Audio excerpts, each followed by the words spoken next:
Hello, welcome to my podcast, Catching Loops. My name's Barbara. I live in Bondi in Australia. You can find me on Instagram at Hexagon Quilts. In this episode, I'm going to take a visit to see my friend Judith and see how she thinks about putting a quilt together, which is different to me, but very fascinating, and I love visiting Judith. She's my best friend, one of my best friends. I love her a lot. I hope you enjoy this episode.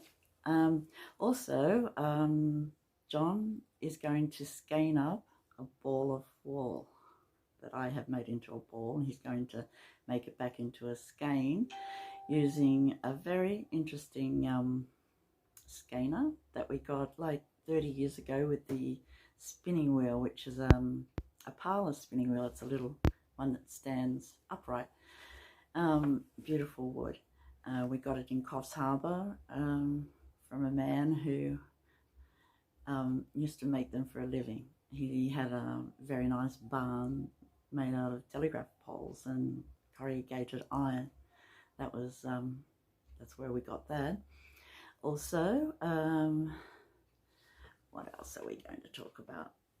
My work in progress, which is another RICO cardigan that I'm going to use up all my green, beautiful green wool, worsted weight, so hope that goes well. Also going to do some strand and knitting, and for the first time I'm putting a steek in. The steek is not in the pattern. I'm going to put that in myself, so we'll see how that goes. Hopefully it will go well. Also, we're going to have a look at my finished project, and for that, this is it. I made the Glacier Scarf. It is beautiful, by Jadore. It is a beautiful pattern. I think I went off the pattern a bit. Oh well, I try to stick to patterns, but I lose count, and so this one I just kept going, and I made it with this beautiful Japanese yarn, and it is it forms stripes. This is how wide it is. It's very lovely, and I'm so happy it's finished. Winter's coming up in Sydney, Australia, so hopefully I will get some wear out of it. There goes my cat, Kitty. It'll look beautiful under a jacket, or the colours are beautiful. So yeah, let's see how we go. Thank you. If you like this content, please like and subscribe. That would help me a lot, and yeah, have fun. You might be wondering why I've called my podcast Catching Loops. Well, I do in my crafting is a lot of catching loops. I do catching loops in knitting, catching loops in sewing, crafting, making beads, lariats. We will have a look at that one day. Yeah, life is about catching loops. Everything has a turn or a twist. And yeah, I just think catching loops is pretty much full-on crafting with fibers. Yeah, it's so interesting. Everything is loops, really, that I do. Yeah. This week my arthritis has been playing up, and so I'm a bit late filming my content that connects. So I make my podcast in sections and then have to connect all the pieces together in editing, like catching loops. And yeah, my arthritis has been playing up. I have ankylosing spondylitis, which is an autoimmune arthritis. It affects my back, and my hip's been playing up this time, making life a bit of a pill. It could be the weather too and stress, but you know, I take medication and hopefully all will pass. If you'd like to know more about ankylosing spondylitis, I've done a bit of research about it and I can talk about that too, but not this time. Okay.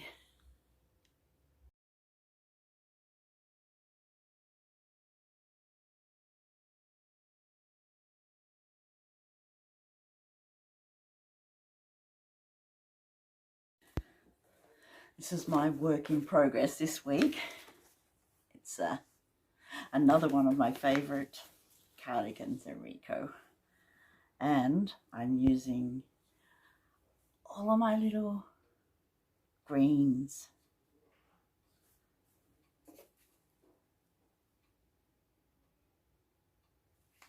It's my Uradale yarns, double knit and worsted, and this is where I'm up to.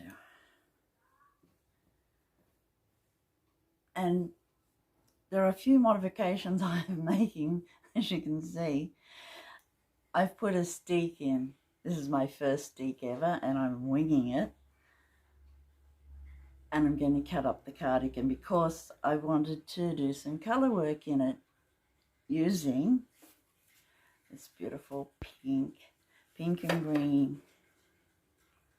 So yeah, going to see how this goes. This is how far I've gotten so far. It is beautiful, I think. This is the back, how it looks. I chose some hearts. I think hearts will look nice on the bottom of the cardigan, and getting the striped effect. So fun. And this wool is so beautiful. Comes from Scotland, where the sheep go out and roam around the countryside in high mountains and rocky hills for the most part of the year and come back to be shorn and stay in for the winter. And the yarn smells sheepy. So yeah, this is my work in progress. I'll hope to have it finished soon.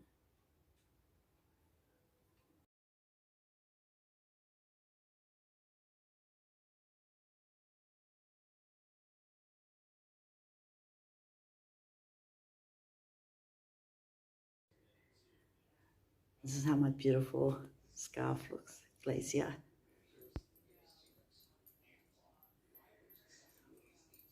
do we think? I'm very happy with it.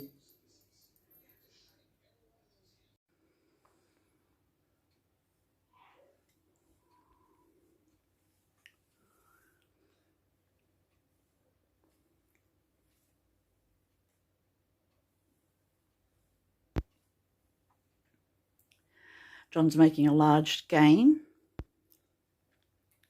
from this wooden skein maker that we got like 40 years ago, 35 years ago, for a German man in Coffs Harbour. Second year. We also got the spinning wheel, which is called a little parlour spinning wheel. It's very compact, hasn't got a big wheel, it's got a little wheel. Upright.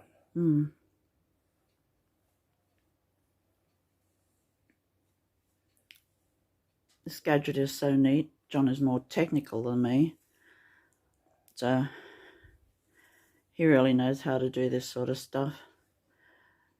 I'm not really good at the spinning part, but he is. He has more patience and likes doing it.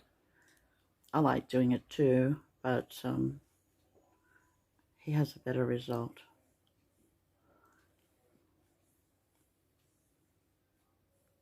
Isn't that amazing? It's like spinning a web.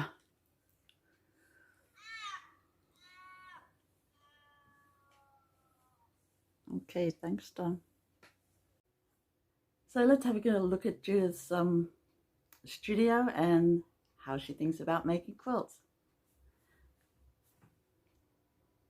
Hey, this is my friend Judith. Coming to see her today. It's been a long time. It has. So this was just the result of an experiment. I'd been thinking for a while that I don't really do curved quilting very much, but I'd been thinking that if you had a 10-inch square and you cut the curve out of it, could you make the other side of it fit without further trimming just by putting in a few seams? So that basically was what made me do this. Now really it's a cheater method because the curves are going to be a slightly different shape. Doing it this way alters the length, but it doesn't sort of fix the curve. But because it's the bias, you can press most of that extra bit out. So that's what I did. I got 10-inch curves. I went through my fabrics and I started off with this this brown and this green, and I thought they go really well together. I'll use those. And then I thought at the last minute, kind of, but if I've got a seam there, why not add an extra fabric and I'll see how it works. So if I hadn't put in the extra fabric, then it would have been like designing a drunkard's path. But this way it kind of gives whole new design lines, which were interesting. Yeah, I love this one. So I looked through the rest of my stash, which is huge, and sort of, but just very sort of rapidly, kind of from this to this. No, I thought this one will do fine, and that's how I did it. So I had a 1/2 meter of each, and I cut them into I cut up half of them into 10-inch squares. So still got half, and I could have made it bigger, but I didn't. In the end, I decided I was happy with the size like this. Yeah. So basically I layered I layered 6 10-inch squares. I did 2 of each color, and then I just flipped the top one in the right corner to under, and then the top 2 in the left corner to under, so that I had complete sort of different colors in each layer. And that gave me half of the quilt. And then I did the other half the same way, but I just layered it differently so that I'd get mirror images. So then I just layered 1 under for there and 2 under for there, and that was enough to get everything sort of reversed. And then I just started putting it together, and as I was doing it, I had so many different configurations, and yeah, in the end this was the one that I chose. I put up a few on Instagram and invited sort of if anybody had any ideas, and I think this was the one you liked the best. It is. Really a nice mid-century modern vibe, I think. So yeah, so it's great. It's done and pressed. Yeah, and a lovely quilt. When I was trimming it, I could have trimmed it to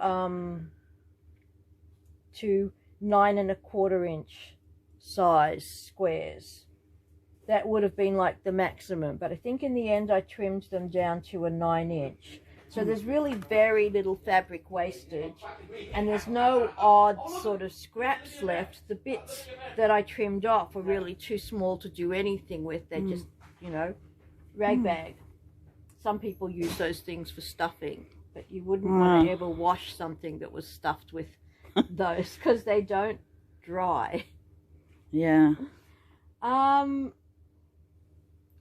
because I actually had, in this brown, I had an ended roll, so there was no difficulty in deciding it's a Stoff. Yeah, it's lovely. Yeah, my Stoff Shadow style, which is my very, very favourite solid. Although there are some others that I like almost as much, like, you know, Grunge is fabulous. Yeah. Patrick Lose and Norwood, they make a really good one. I'd really like to see cherry wood. I've never seen it locally. Sometimes I look at pictures of it and think, oh, you know, should maybe order some. Yeah, mail order. But I don't really like mail ordering stuff.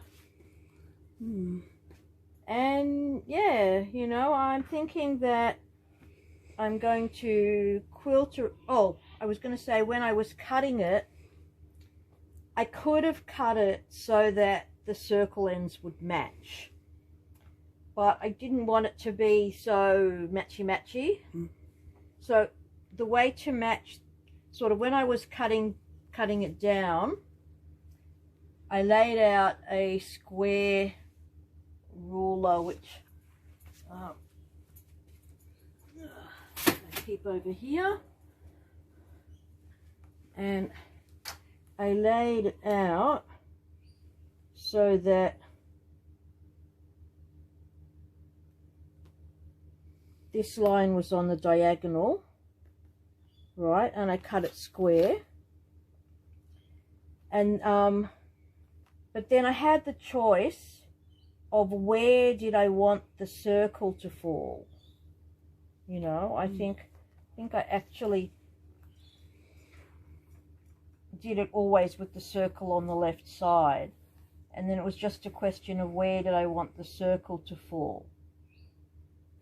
And I think I actually had it like that, and I was choosing always somewhere between the 4 and the 4.5 mark, but I did not choose the same mark for all of it. I chose probably half of them were closer to the 4 and half of them were closer to the 4.5. I didn't scatter them within it as much as maybe I should have done for the loose effect that I wanted, because I ended up with basically 2 sizes, you know, the smaller circles and the larger ones.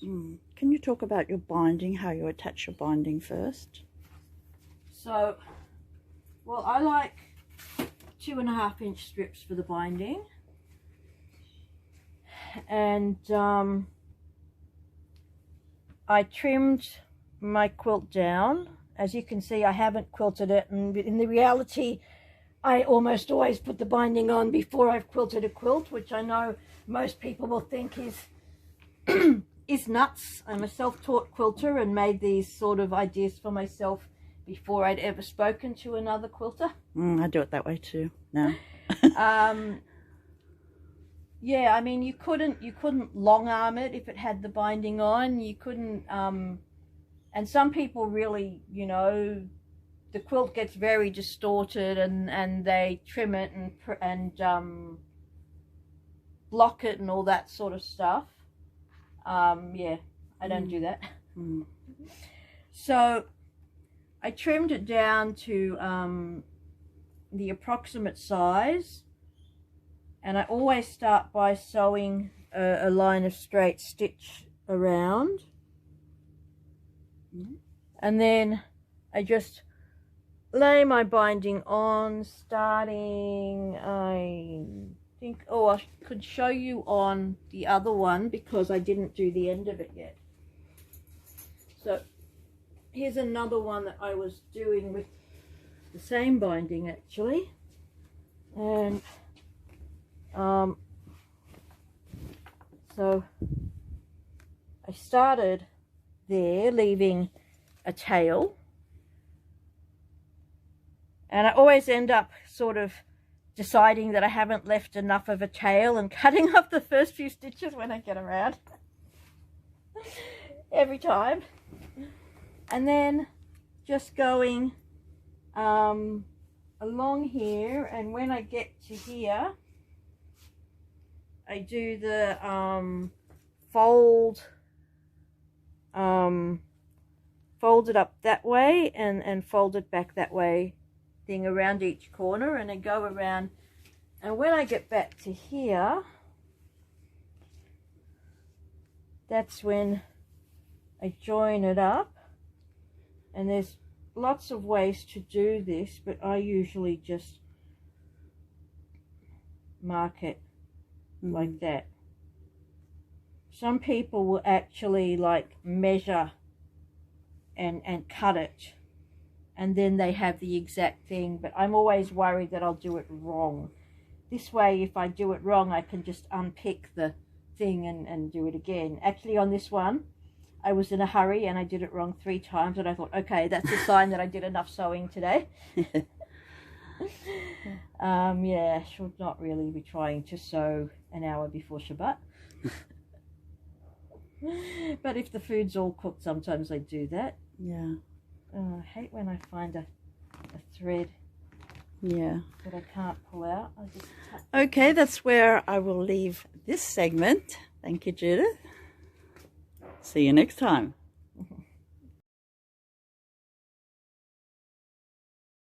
Hello, Kitty. Kitty Levine is my beautiful calico cat. Hi, Kitty. Hi, sweetheart.